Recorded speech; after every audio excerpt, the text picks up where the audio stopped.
Hi Faye, Hi, welcome to Cleantalk. So, thank you so much for coming. Thanks for travelling up all the way to sunny Oldham.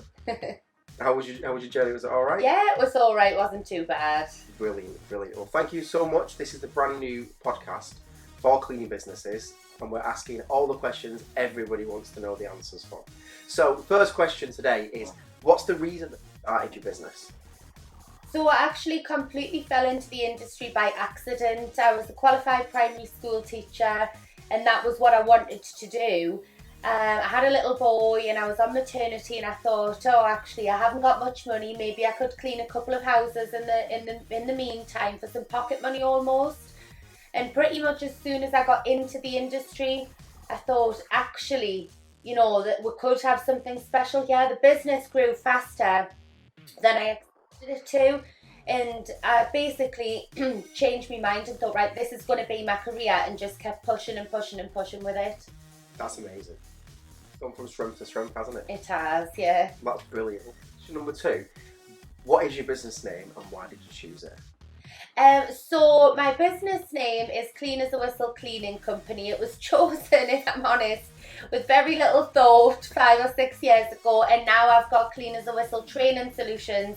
And the reason I called it that was to link the two together so they could be easy recognisable, as we soon realised that there was a bit of a lack of opportunity for training within the cleaning industry. So I then linked that up with my teaching business and started Clean as a Whistle Training Solutions. But I wanted it to have a similar name as the cleaning business so we could be easily recognised and linked together. That's done really well for you so far, hasn't it? Yeah, absolutely amazing. Well, the courses that you've been doing with us at Njord have been fantastic, and the feedback that we've had from all the customers has been amazing, so keep it up. Brilliant, thank you. So, question 3, what sort of personal touches would you say that you implement on the business?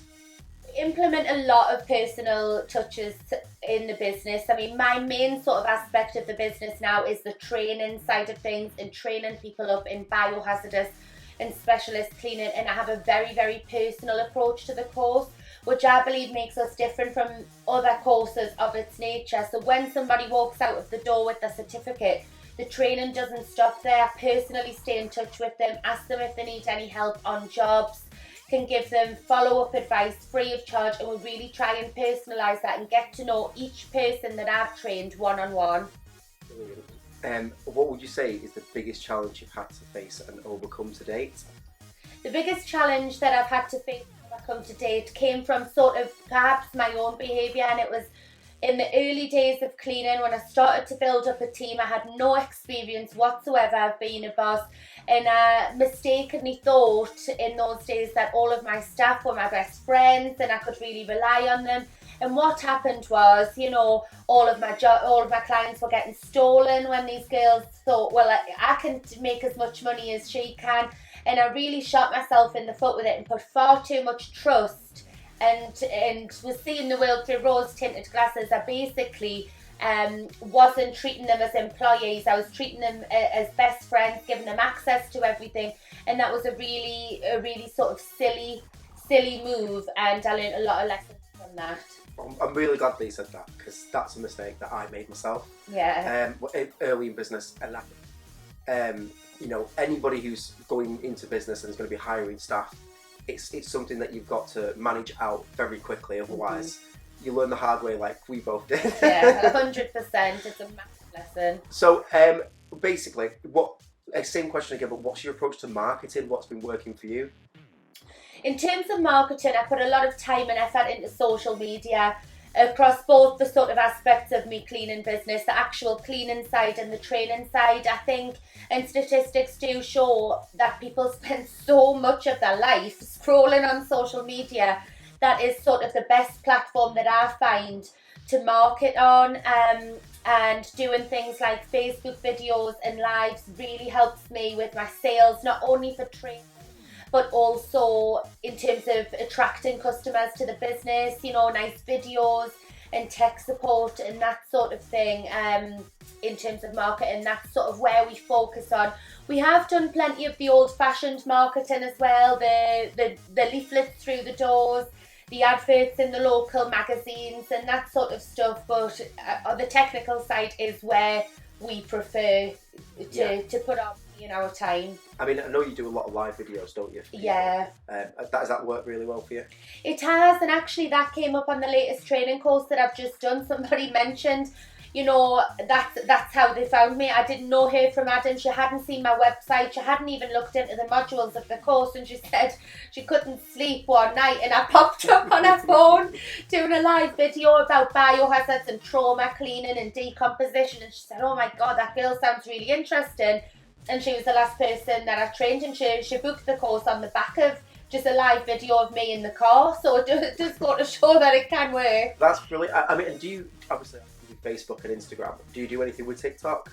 I do bits and bobs with TikTok. We try and document our journey of biohazardous cleans on there.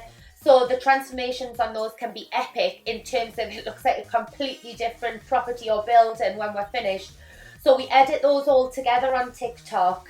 And we do upload them, and I put a few funny things on there as well to try and build up the following. But my passion and where I put my time is Facebook and Instagram, because I find that they make a financial return. People can book in off the back of them.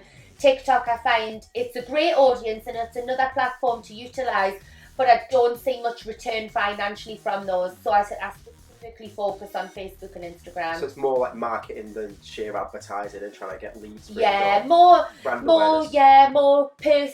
bit of a personal side to the business. I do a lot of the what I do in a day videos that are quite viral at the moment, and here's me teaching and here's me driving, and it's a load of rubbish really that people maybe aren't interested in, but they seem to get quite a lot of views. It adds a bit more of a personal touch, doesn't it? Yeah, absolutely. Am I right in saying that you've been doing some things for TV recently?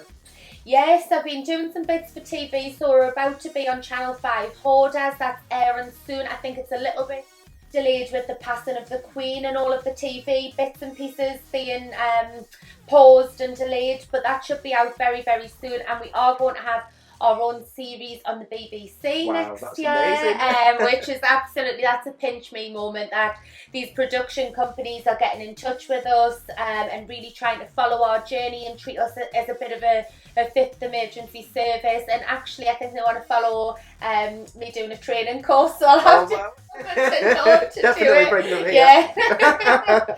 So next one, what is the best and worst investment that you've made to date in business? The best investment was definitely launching the training courses. I was so passionate about doing biohazard courses and doing them well and keeping people safe and doing the transformations. And I thought about doing the training for so long. I'm a qualified teacher. I've already got that experience. I've got the knowledge. And I've done multiple courses myself, and that has really been the best investment for my business. Not just because I've got a whole new business, which is the training, but it also reflects really well on our actual business of cleaning these biohazard and specialist properties, because what a reliable and trustworthy company that even train in other places. So that's been really good, and it's been really rewarding on a personal level as well. How many people I've met up and down the country, and I often joke and say, it doesn't matter what city I go to, I always have a bed to stay in because somebody would put us up. It's really nice. And the worst investment, right? Okay, it would be my worst investment would be investing my time into the wrong people at the beginning of the business. It really knocked me back to the point where I almost quit the business altogether. I was doing very silly things like being taken advantage of. People saying to me, who I thought were managers in my business and supervisors in my business, oh, I can't afford Christmas this year, can you lend me £2,000? Can you lend me £1,000? I invested not only time but money into these people, they only ever had one intention, which was just to take. And I think if I had have invested the time somewhere else instead of trying to make everybody like me so much, I would have got to where I am now a lot faster. Yeah, it's part of the learning curve of business, though, isn't it? And like I said, I've done exactly the same. I'm sure millions of other people. So many people do. You don't want to be that nasty boss at first, do you? And you don't want to be the one laying the law down, and it's very alien because you don't learn that kind of thing in school or college or university, of actually how to run a business and how to be a boss. And it's not until you sort of find your own feet with it that you learn on the job, really, don't you? Yeah, absolutely. And one of the things I always found is like, it always makes you want to almost quit when you've invested your time into the wrong person. You think all that time, all that effort, but you've got to treat it as a lesson and move on from it, haven't you? And yeah, absolutely. I totally agree with you. So, Faye, if you could start again tomorrow, what would you do differently, if anything at all? There's not a lot that I would change if I would start again tomorrow, in all honesty with you. I just believe that everything sort of happens for a reason. You know, everybody makes little mistakes, and you wouldn't be human if you didn't make little mistakes. I've been guilty of it many times, and I just think in the end, you get what you deserve, and you get where you deserve to be. And I'm pretty happy with where I am now, so I wouldn't go back and change anything. I mean, we say all the time, you know, basically you get out what you put in. Yeah. And that's like, because the more you work in the business, the more the business will reward you down the line. I mean, would you not go into training any earlier, or change it, you know, maybe diversify your business like you have done, you know, into like Biohazard cleaning and hoarders cleaning? Possibly, you know, but then again, the years that I had without training, I was qualified to train from the very start. But the big advantage that I've got now is I've had so much experience actually doing the cleaning and seeing every kind of biohazard that there is to see, blood, guts, brains, anything at all that there is to see. And that stands me in a really privileged position to train other people. I could have trained a lot earlier, but I feel that the content and the quality of training that I can provide now is the absolute best it's ever going to be. Yeah, because you're doing it every day and your business is doing it every day. Yeah. We could have trained, you know, when we're only doing 1 to 2 biohazards a week, and that would have been enough. But going to them so frequently, being so involved with different organisations, I think now's the perfect time. Brilliant, that's great. So, question 10, what is your biggest win in business so far?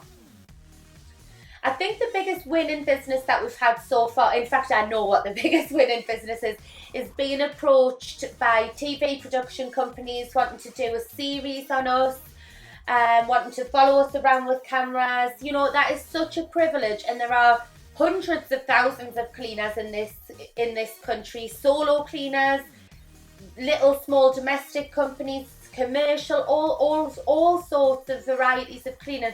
And for us to be sort of being put into the limelight like this, it is a massive win for me. It's a massive achievement, and it's just sort of a reward. It's almost like a reward for everything that we've done, every little bit that we've overcome, what we thought, oh, this could be the end of us, or this could be the end of us. And you know what? Now to think that people actually want to follow us about with cameras and want to know so much more about not just the business but our personalities as well, that's absolutely the biggest win. Brilliant, that's great to hear. And I'm just so happy that you're absolutely flying and doing better and better and better. It's great to watch all the updates. Thank you. So what would be one piece of advice that you would give to somebody else starting up tomorrow? 110%, it's be yourself. There's a lot of networks, there's a lot of forums that you can join and network and get brilliant advice from really fantastic business owners. But if you're not yourself, it's never ever going to work. If you try to intimidate somebody else's business, or if you try to copy them or anything like that at all, it's never going to work. If your own personality and your own beliefs aren't in your business, you're not going to do very well. Run things the way that you want to run them. Don't try and become a carbon copy of another business that you see which is successful. We see quite often with our business people trying to copy almost everything down to a T, and they never last. And I wish all these people very, very well, but if you just put your own spin on it, you could do absolutely amazingly. There's room for everybody to win. And there's no originality in your business, there's no flair, no personality. It's going to be drab and flat. Yeah, you need to inject your own business with your own personality, your own ethics, your own beliefs. And you can almost see through it so clearly when people don't. And it's such a shame because it takes a lot of time and everything like that to set up a business. And it's just such a shame that they're not themselves, their true authentic self. And if they were themselves, they'd probably have a lot more passion. They'd probably be a lot more successful long term as well, wouldn't they? Yeah, 100%. There's other wonderful businesses as well which are themselves, and you can see that in their company, and they're absolutely smashing it. They're doing amazing.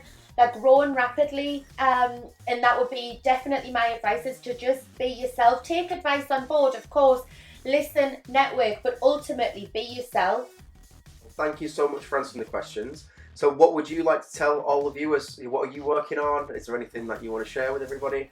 So we're just really continuing to work on our training courses, putting a lot of time and effort into that. We will be launching in January a brand new course, which is going to be on social media marketing. It's going to show people how to utilise their social media, both for free and paid ads, to gain more customers, more views, more hits, how to work the algorithms. And that is where my focus is for the next few months. We will be releasing more dates for our biohazardous cleaning courses next year also, and developing our new program. So hopefully see a lot of people there on one of the courses next year. Oh, brilliant. Is there anything else that you want to share? Like anything that you're working on for next year? Anything you want to throw in there as like what people can expect? Well, we are doing a little retreat, and we're going to do this annually for anybody at all in the cleaning industry. It's called Cleaners Connect, the retreat. It's 2 days away, all accommodation, facilities, swimming pool included, and it's going to be different workshops which you can please yourself which ones you come and go to, and that's going to be on. There's going to be 2 per year, one in the north and one in the south, for all cleaners and everybody to get together and have 2 lovely days away, networking and learning things. That sounds brilliant. You might catch me on one of those. Oh, hopefully. So if anybody is interested in any of Faye's training, or obviously joining one of the retreats, you'll be able to get Faye's contact information in the comments below. But thank you so much for coming. Thank you so much for sharing with everybody everything about your business. And thank you for having us. No problem. Thanks again.